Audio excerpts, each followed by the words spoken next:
Hello बच्चों, welcome to your channel physics with king sensor. बच्चों शुरू करते हैं आज का टॉपिक। आज के इस वीडियो में हम आपके लिए लेकर के आए हैं आसान पेपर का सेट 4, जिसका पेपर कोड है 824 EM। इसको सॉल्व करते हैं। तो सबसे पहले ऑब्जेक्टिव क्वेश्चन देखते हैं। ऑब्जेक्टिव क्वेश्चंस, इसमें पहला क्वेश्चन है, लिखा है प्रकाश की किरण किसी लेंस के भीतर किसी बिंदु से बिना किसी विचलन के गुजर जाती है, तो वह बिंदु लेंस का क्या कहलाएगा? फोकस कहलाएगा? आंसर नहीं, फोकस से होकर के ऐसा नहीं होता। वक्रता केंद्र, तो आंसर है लेंस के वक्रता केंद्र से भी ऐसा नहीं होता। तीसरा प्रकाशिक केंद्र, तो ऐसा होता है कोई भी लेंस हो, चाहे उत्तल हो चाहे अवतल हो, अगर उत्तल या अवतल लेंस के प्रकाशिक केंद्र से अगर कोई भी प्रकाश की किरण जाती है तो बिना अपने मार्ग से विचलित हुए सीधे निकल जाती है। इसलिए कौन सा ऑप्शन सही होगा? ऑप्शन सी, प्रकाशिक केंद्र। फिर क्वेश्चन नंबर 2 है, एक प्रकाश की किरण अवतल दर्पण के वक्रता केंद्र से होते हुए पृष्ठ पर आपतित होती है, परावर्तन कोण का मान क्या होगा? बच्चों क्वेश्चन नंबर 2 में आपसे कहा है कि एक प्रकाश की किरण है, वो अवतल दर्पण के वक्रता केंद्र से होते हुए, ये अवतल दर्पण और इस अवतल दर्पण का ये ध्रुव है, ये फोकस है, ये वक्रता केंद्र है।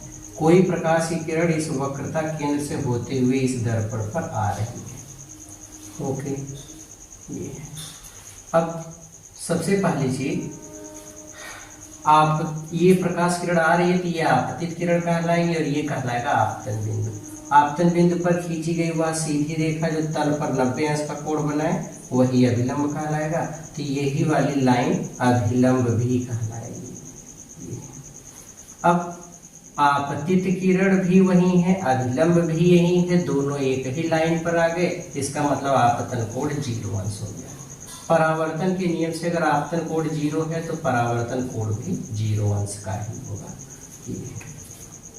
तो ऐसे केस में ये याद रखेंगे, अगर कोई भी प्रकाश की किरण तल पर लंबवत जाती है तो आपतन और अपवर्तन कोण दोनों 0 अंश के होते हैं। तो यहाँ पे क्वेश्चन में एक प्रकाश किरण अवतल दर्पण के वक्रता केंद्र से होते हुए दर्पण के पृष्ठ पर आपतित होती है, तो परावर्तन कोण का मान क्या होगा? तो परावर्तन कोण का मान जो आपके ऑप्शन है 60 अंश गलत है, 90 अंश ये भी गलत है, 0 अंश ये सही है, बी 120 अंश ये भी गलत है। ओके, तो इस तरीके से क्वेश्चन को सॉल्व करेंगे। क्वेश्चन नंबर 3 है, तीसरा क्वेश्चन है, एक सामान्य आंख वाला व्यक्ति किसी वस्तु को सुस्पष्ट रूप से देख सकता है यदि वस्तु की दूरी आंख से एक कोई व्यक्ति है जो स्वस्थ नेत्र वाला है, वो स्पष्ट रूप से किस रेंज तक, किस दूरी तक की वस्तुओं को स्पष्ट रूप से देख सकता है? पहला ऑप्शन है 50 सेंटीमीटर से 100 मीटर के बीच में हो, गलत जवाब। दूसरा 25 सेंटीमीटर से अनंत के बीच में हो, सही जवाब। मिनिमम 25 सेंटीमीटर तक हम स्पष्ट देख सकते हैं और अगर स्वस्थ नेत्र है तो मैक्सिमम अनंत तक, यही वाला ऑप्शन सही है। तीसरा है 100 सेंटीमीटर से 1000 मीटर के बीच, गलत है। फिर चौथा 25 सेंटीमीटर से 150 सेंटीमीटर के बीच, ये भी गलत है। तो सही कौन है? 25 सेंटीमीटर से लेकर के अनंत के बीच तक का। ओके, क्वेश्चन नंबर 4 लिखा है, किसी परिपथ में लगे विभवांतर को स्थिर रखते हुए प्रतिरोध को 3 गुना कर दिया जाए, तो बताइए परिपथ में धारा कितनी हो जाएगी? क्वेश्चन नंबर 4 है, लिखा है किसी परिपथ में लगे विभवांतर को स्थिर रखते हुए प्रतिरोध को 3 गुना कर दिया जाए, तो परिपथ में धारा कितनी हो जाएगी? ऑप्शन है 3 गुनी, दूसरा है 1/4, तीसरा है 2 गुनी, चौथा है 1/3। देखते हैं। शुरू में बच्चों मान लो करंट का फार्मूला V/R, ओम के नियम से V बराबर I है तो I बराबर V/R, ये मान लो शुरू में करंट की वैल्यू थी। बाद में कहा दिया गया प्रतिरोध को 3 गुना कर दिया गया, मान लो धारा I2 हो गई, प्रतिरोध को 3 गुना, मतलब R था 3R कर दो, ये है। अब आप I1/I2 निकाल लो, ये हो गया V/R इतना, और फिर इसको जब बटे करोगे तो ये उलट करके गुणा हो जाएगा, ये उलट करके गुणा हो जाएगा। तो या सबसे सिंपल डायरेक्टली कैलकुलेशन करो, समीकरण 2 में समीकरण 1 से भाग कर दो, समीकरण 2 में समीकरण 1 से भाग करो। समीकरण 2 है I2, ये है I1, समीकरण 2 का राइट साइड V/3R, और फिर इसके बटे करोगे तो उलट करके गुणा हो जाएगा R/V, V से V कैंसिल, R से R कैंसिल, I2/I1 बराबर कितना हो गया, तो आंसर है ये हो गया 1/3।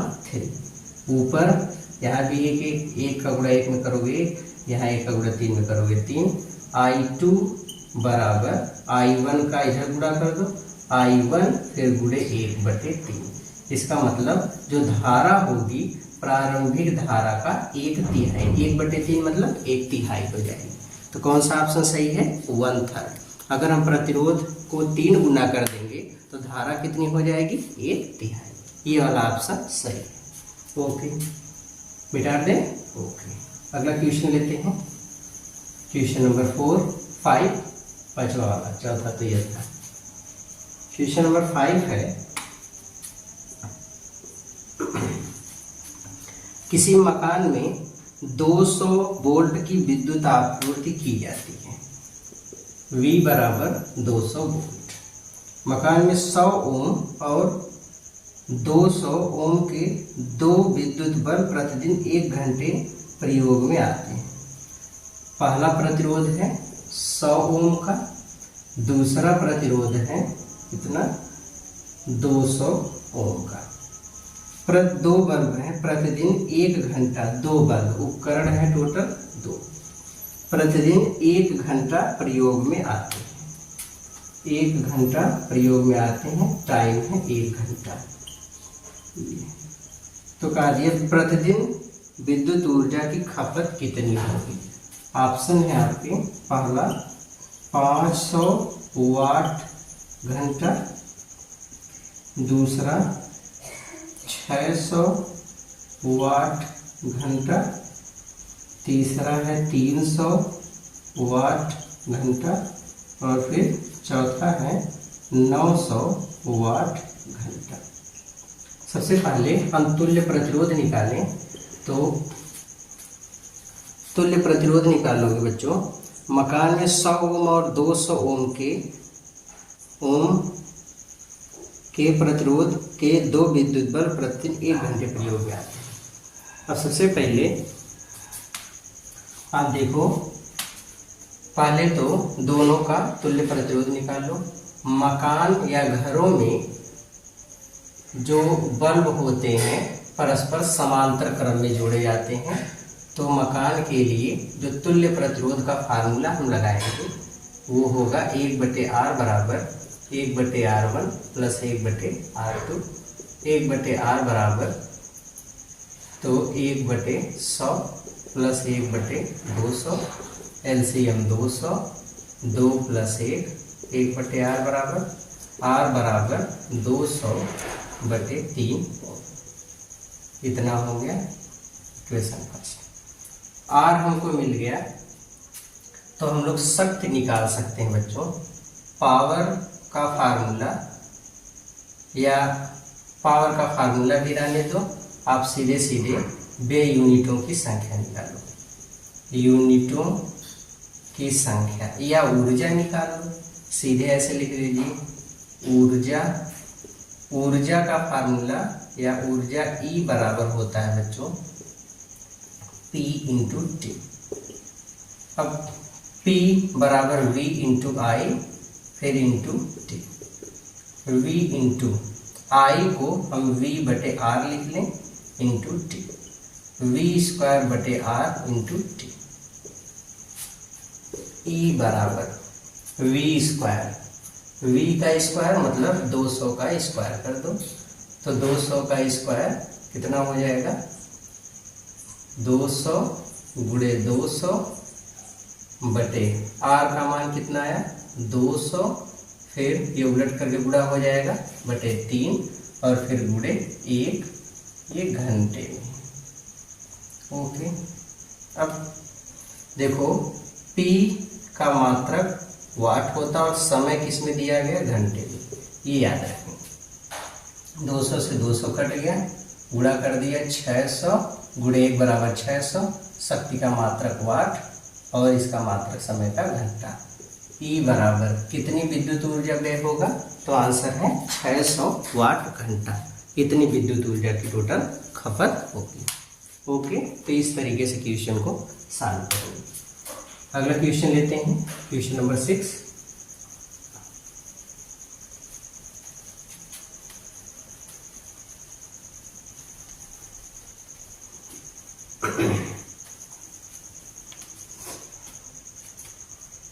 लिखा है किसी गोलीय दर्पण तथा किसी लेंस की फोकस दूरियां -25 सेंटीमीटर है, संभवतः दर्पण एवं लेंस है।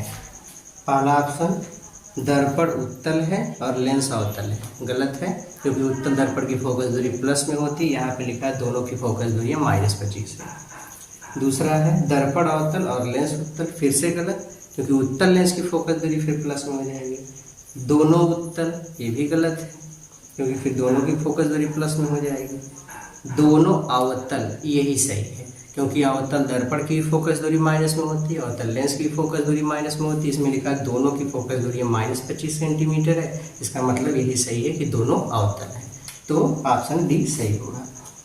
फिर लिखा है किसी परिपथ में 2 ओम, 4 ओम एवं 6 ओम के 3 प्रतिरोध श्रेणी क्रम में जुड़े हैं। एक रेजिस्टेंस है 2 ओम, दूसरा रेजिस्टेंस है 4 ओम और तीसरा रेजिस्टेंस है 6 ओम, श्रेणी क्रम में जुड़ा है। इनमें 2 एम्पीयर की धारा प्रवाहित हो रही है। प्रत्येक प्रतिरोध के सिरों के बीच के विभवांतर ज्ञात कीजिए। तो प्रत्येक प्रतिरोध के सिरों के बीच का विभवांतर निकालेंगे। तो देखो पहले वाले प्रतिरोध का विभवांतर मान लो V1, दूसरे वाले का विभवांतर V2, तीसरे वाले का V3। श्रेणी क्रम में है तो सब में धारा एक समान जाएगी।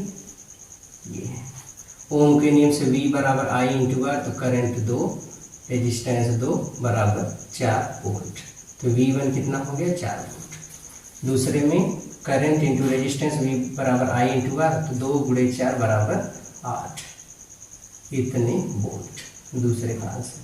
तीसरे में करंट इंटू रेजिस्टेंस 2 गुणे 6 बराबर 12 वोल्ट। तो जो आपको ऑप्शन दिए गए थे कि तीनों के सिरों के बीच के विभवांतर क्या क्या होंगे, पहला ऑप्शन है 4, 8, 12, तो 4, 8, 12 यही सही है। दूसरे में 6, 8, 12 गलत है, ये 4, 8, 10 ये भी गलत है, 2, 6, 8 ये भी गलत है, तो पहला वाला ऑप्शन सही होगा। तो इस तरीके से बच्चों हम लोग अपने ऑब्जेक्टिव क्वेश्चंस को सॉल्व करेंगे। अगला क्वेश्चन लेते हैं वर्णनात्मक प्रश्न, दूसरा वाला मतलब इस एक्सरसाइज का दूसरा वाला खंड।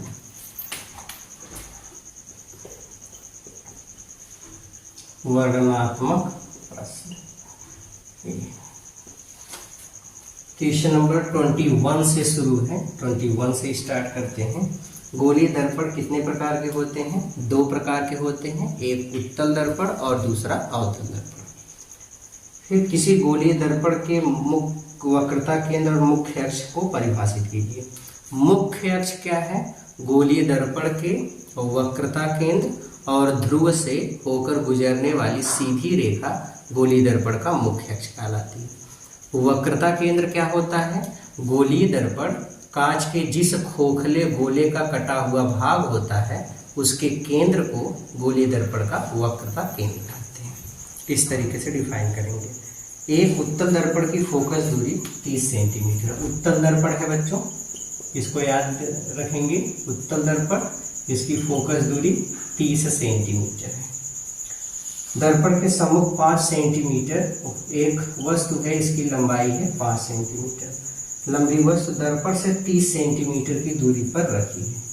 U बराबर 30 सेंटीमीटर, मतलब दर्पण से 30 सेंटीमीटर की दूरी पर रखी है। प्रतिबिंब की स्थिति, आकार एवं प्रकृति ज्ञात कीजिए। V ज्ञात करना है, I ज्ञात करना है और फिर आपसे बोला एवं प्रकृति ज्ञात कीजिए। तो प्रकृति, अब बच्चों एक चीज यहाँ पे ध्यान देंगे, आपसे बोला गया कि वस्तु उत्तल दर्पण की फोकस दूरी 30 सेंटीमीटर है और वस्तु 30 सेंटीमीटर दूरी पर स्थित है। तो आप दर्पण सूत्र लगाओ, 1/f बराबर 1/v प्लस 1/u। तो 1/v बराबर 1/f माइनस 1/u। 1/f का मान 30 माइनस 1/u का मान -30, तो माइनस माइनस प्लस 30। 2/30 बराबर 1/15, 1/v, तो v बराबर 15 सेंटीमीटर। I/O बराबर माइनस v/u करो, तो I/O का मान 5 बराबर माइनस v की वैल्यू 15, u की वैल्यू -30, माइनस से माइनस कैंसिल, 15 दूनी 30, 2 से इसे काट दो, 2.5, I बराबर 2.5 सेंटीमीटर। अब देखो I भी प्लस में है, इसका मतलब प्रतिबिंब आभासी बनेगा और वैसे भी उत्तल दर्पण से प्रतिबिंब आभासी ही बनता है, सीधा बनेगा ये, और वस्तु से छोटा, वस्तु 5 का था ये 2.5 का बन रहा है, तो वस्तु से छोटा बनेगा, ये इसकी प्रकृति होगी। ओके, तो इस तरीके से क्वेश्चन को सॉल्व करना है। अगला क्वेश्चन लेते हैं, क्वेश्चन नंबर 22।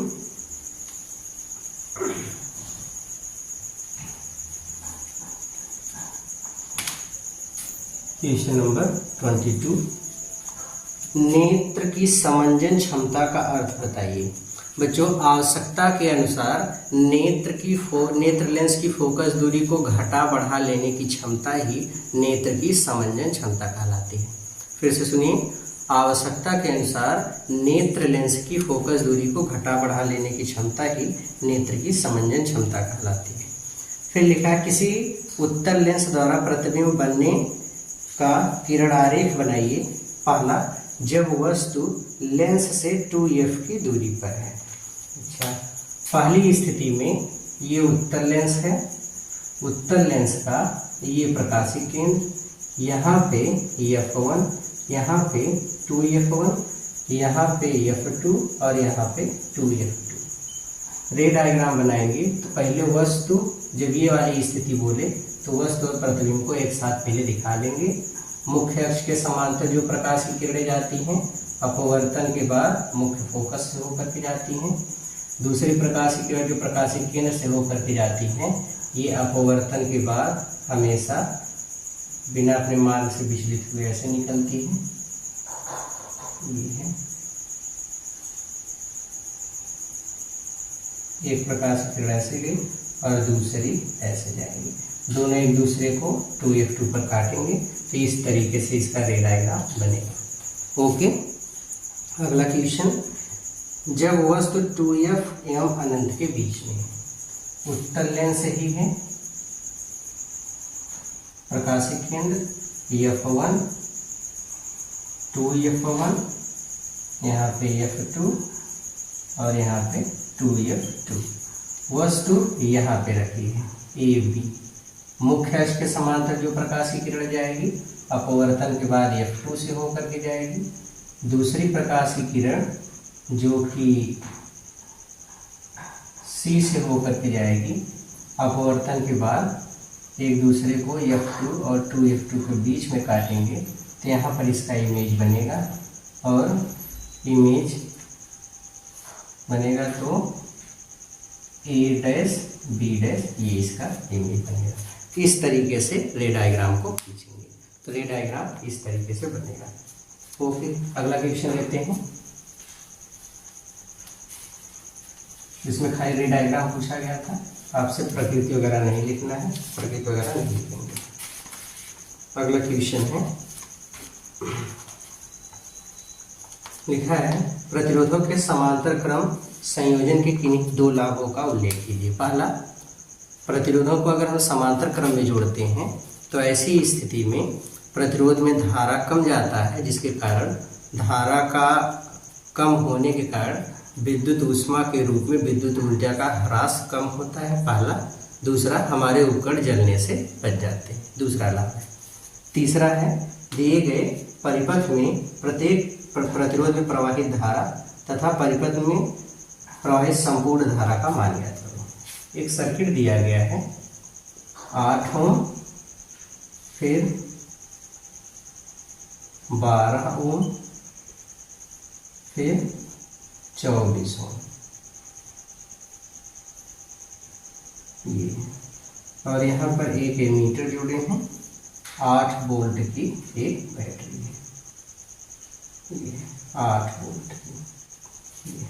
परिपथ में पहले तीनों में जाने वाली धाराएं पूछा है, I1 मान लो, I2 मान लो, I3 और टोटल करंट I, ये ज्ञात करना है।